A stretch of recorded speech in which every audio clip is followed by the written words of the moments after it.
I had planned another closing message, but I feel compelled to say what I'm about to say.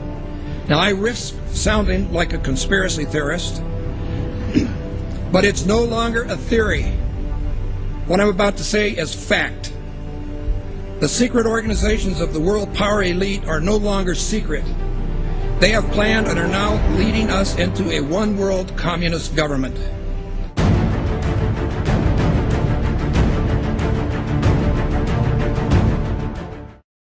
Executive order signed by President Obama has sparked controversy on both sides of the political aisle. The National Defense Resources Preparedness Executive Order was signed quietly Friday night. It gives the president the power to control U.S. resources. The Rules Committee is going to meet in the House. They are going to come up with a rule that makes it okay for them to do a same-day bill. So they'll pass this rule. It's, believe it or not, called martial law. This would give the President of the United States the authority to declare basically martial law during times of peace. There are new disturbing developments out of Washington tonight regarding the president's belief that he has the legal authority to assassinate U.S. citizens. Incredibly enough, it appears that our commander-in-chief actually believes that authority exists not only on foreign soil, but right here on American soil as well. But Senators McCain and Levin have added this legislation which would authorize the president to declare the entire United States of America, all 50 states and all territories, to be a battlefield, right, even though there's no battle, thanks be to God, going on here. War on terror is different. And that would authorize him to use commander-in-chief authority in the United States, to use the military to arrest people in the United States who, in the president's opinion, are enemies of the country. Particularly to hear President Obama claim the power to keep people in prison indefinitely with no charges against them, no conviction, no sentence, just imprisonment. Joining us now is former Secret Service agent Dan Bongino. Dan, thanks a lot for joining us. What do you mean there's no such thing as gun control, only people control? Tell me what that means.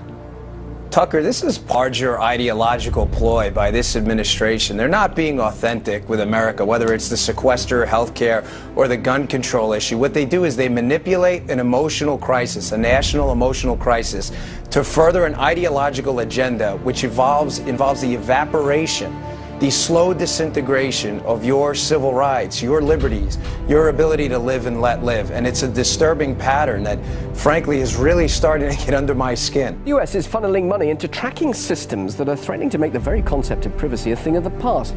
It could mean people's every move being used against them to keep them under surveillance. The information age was an era nearly everybody embraced.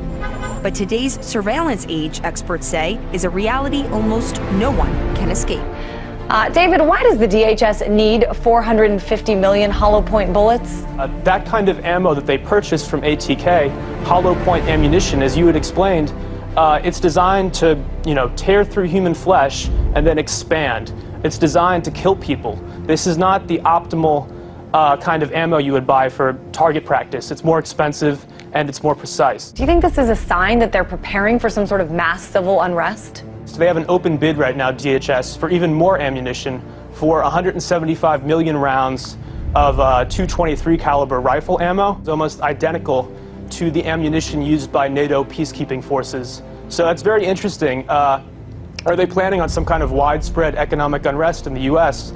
that would require NATO forces to help us out? $500 million in surplus military weaponry from the Pentagon, which is authorized through the Pentagon's 1033 program. During the late 70s, Congress passed legislation called Posse Comitatus, barring the military from operating on American soil. And in the early 80s, there was an effort to circumvent that in Congress by arming police with military-grade weaponry. And now we're seeing that play out in the streets. People in the inner city in the U.S. have been experiencing this. So civilians in the U.S. are now up against basically military-style policing.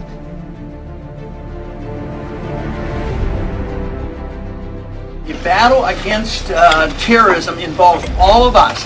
Everybody in this country is a potential terrorist. The Department of Homeland Security sent to law enforcement agencies across the country warning about the potential for an increase in right-wing extremist activity. It warns about groups and individuals dedicated to single issues like abortion, immigration, and gun rights. Tonight, our focus is on every American's right to freedom of expression and freedom of religion. It's the Christians who are under siege by government officials and anti-religion groups who think Christmas and Christianity have no business in the public arena. The Department of Defense has just issued a new list of extremists that should be watched. And on that, in fact, number one, past the Muslim Brotherhood and past Hamas, Hezbollah, number one, evangelical Christians. We begin tonight with a newly leaked U.S. Army military police training manual for what they are calling civil disturbance operations. The Army manual outlines the plan to kill rioters and demonstrators in America. That's right, they have plans to confiscate our firearms and kill American citizens on U.S. soil. This during a mass civil unrest, I guess, shooting innocent civilians perhaps. And it goes on to describe how prisoners will be processed through internment camps. Wow. So there you have it. Our own military being trained for armed conflict with U.S. citizens. They're being trained to confiscate our guns and preparations to process us into camps during civil unrest. A pretty scary scene along the Chicago River turns out to be a military training exercise. There was nothing routine that folks reported about seeing the jarring as they witnessed the jarring scene of at least 3 Black Hawk helicopters flying at times in close order formation. Just in, a military drill in downtown Miami, complete with these Black Hawk helicopters, elite soldiers and police officers swarming the street. Take a look, swing back over here. This may be involved in this training or not. Again, let me tell you what all of this is that we know of. It's a joint military training exercise involving local police, also military. The sight of Army helicopters and the sound of gunfire created a lot of concern this afternoon in one Houston neighborhood. There were armed men in fatigues, plenty of weapons, and what many thought were real live rounds.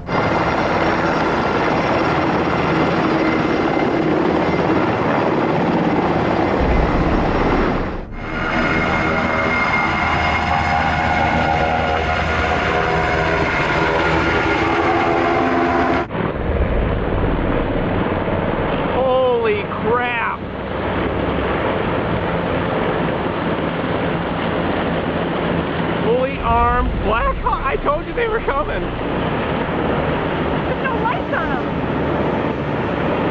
They look like bugs. So here's the article by Steve Watson. Military helicopters conduct covert exercises over U.S. bank buildings. This is all part of other drills going on to acclimate the public to being attacked by our own military that are happening here in the United States. Here it is. LAPD and elite military units conducted extraordinary counterterrorism training in the skies above downtown LA tonight. At one point, they made what appeared to be a drop-off at a park. Within seconds of landing, the helicopter was back in the air. It was a strange sight in the skies over Los Angeles. Military Special Forces flying a practice mission last night, and there are more exercises scheduled for today. The entire city of Boston is in lockdown. In the suburb of Watertown, police with guns drawn are searching door to door. I mean, we had martial law up there. FBI and all these agents coming in, closing things down, going into people's houses.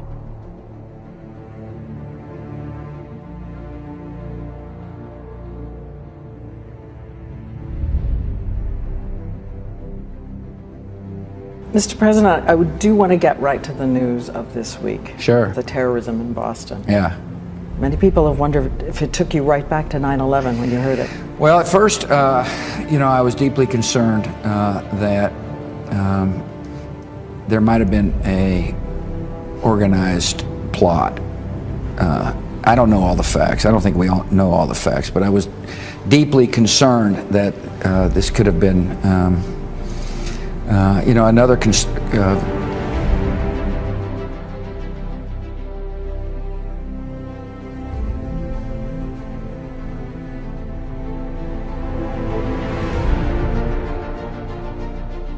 While they're doing this, they're amassing this wealth in order to redirect it toward martial law endeavor, and not just in America, but globally.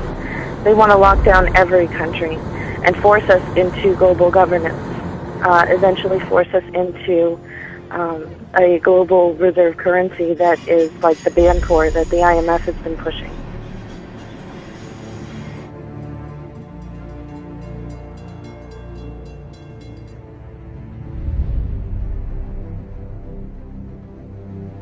And those people who have been yelling, oh, the UN's going to take over global conspiracy government. Theorists. They've been crazy, but now they're right. Yeah, well, when Geithner, it's happening. When Geithner said he would be open to the idea of a global currency last week, those conspiracy people had said and suggested that for years. Right. You're not wrong.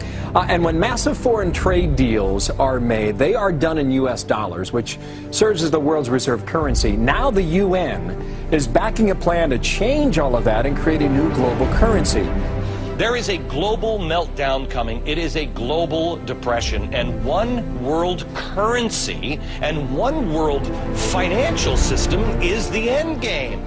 China said last week they want one global currency. France said yesterday or the day before that they want one world order, a new world order, at the end of this event. U.S. State Department, the Federal Reserve, even the EPA are sending billions of dollars overseas, and many economic and political decisions made in the United States just don't benefit us. They benefit a would-be one-world government. Because of the programs like this and just the fiscal conditions that we're in, it feels like there's a greater sense of urgency to get to that one-world government. Do you feel like the Obama administration may actually be hitting the gas rather than the brake pedal when it comes to this?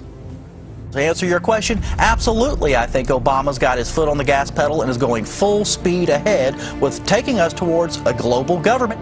Oil looks higher, gold looks higher, currencies look weaker, all for the reasons that we talked about before. I mean, you've got huge wage disparities. I don't know how that inevitably resolves itself. It may resolve itself in some type of a global currency crisis. And then if the global currency crisis unfolds, then inevitably you get, I guess, an alignment under a global world government, a new global currency, and a new world order. If the feds do not stop the wild spending and do not reform Medicare and Social Security, the U.S. dollar will collapse. That means that all of our savings, all of our investments, our homes, and everything else will blow up before our eyes.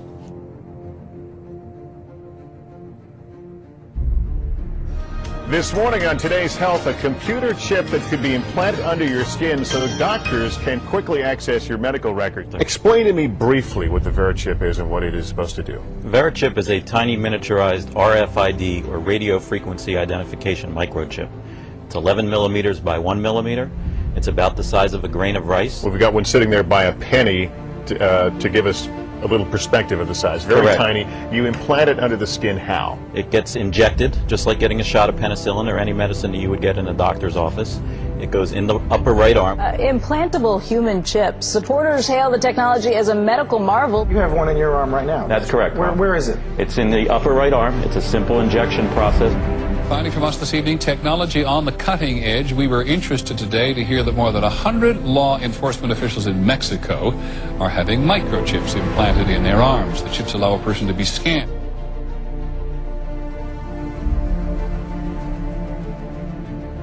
The ultimate goal that these people have in mind is the goal to create a one-world government run by the banking industry, run by the bankers. The whole agenda is to create a one-world government where everybody has an RFID chip implanted in them.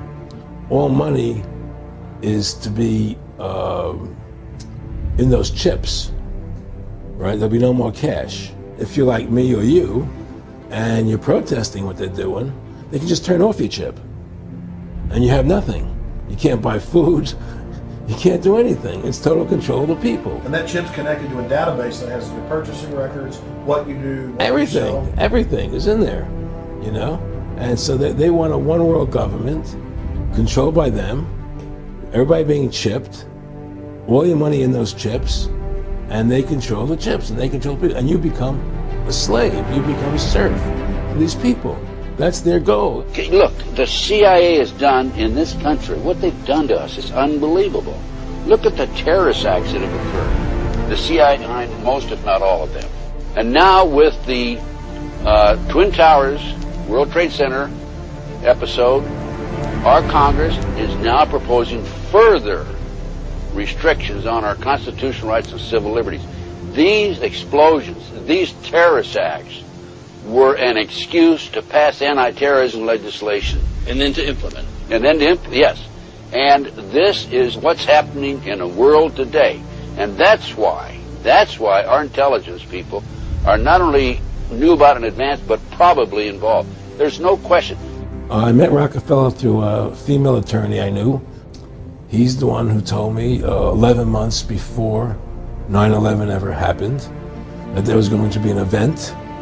Never told me what the event was going to be, but there was going to be an event, and out of that event, we were going to invade Afghanistan to run pipelines from the Caspian Sea. We were going to invade Iraq, to take over the oil fields, establish a base in the Middle East, and make it all part of the New World Order. And sure enough, later 9/11 happened, and I remember he was telling me how you're going to see soldiers looking in caves for people in Afghanistan and Pakistan and all these places, and there's going to be this war on terror, which is no real enemy, and the whole thing is a giant hoax, but it's a way for the government to take over the American people. Adam Weishaupt started the Illuminati organization with the purpose of creating a one world government at the time of the end. And that's what's on the back of our dollar bill. It's really interesting. It says, "In God we trust," but that is not our God. This is that God of the Egyptian groups. And that's why the pyramid is on the dollar. And this terminology around it says the birth of the New World Order. Giuseppe Mazzini of Italy sat down in 1871 and planned the 3 world wars to bring this one world government into existence, and believe me, they were right on the first 2 world wars, and they're right on the one that's getting ready to happen soon, called Armageddon, Revelation 16:16. One world government come together. We're seeing the world court. We're seeing even an economic system, a one world economic system.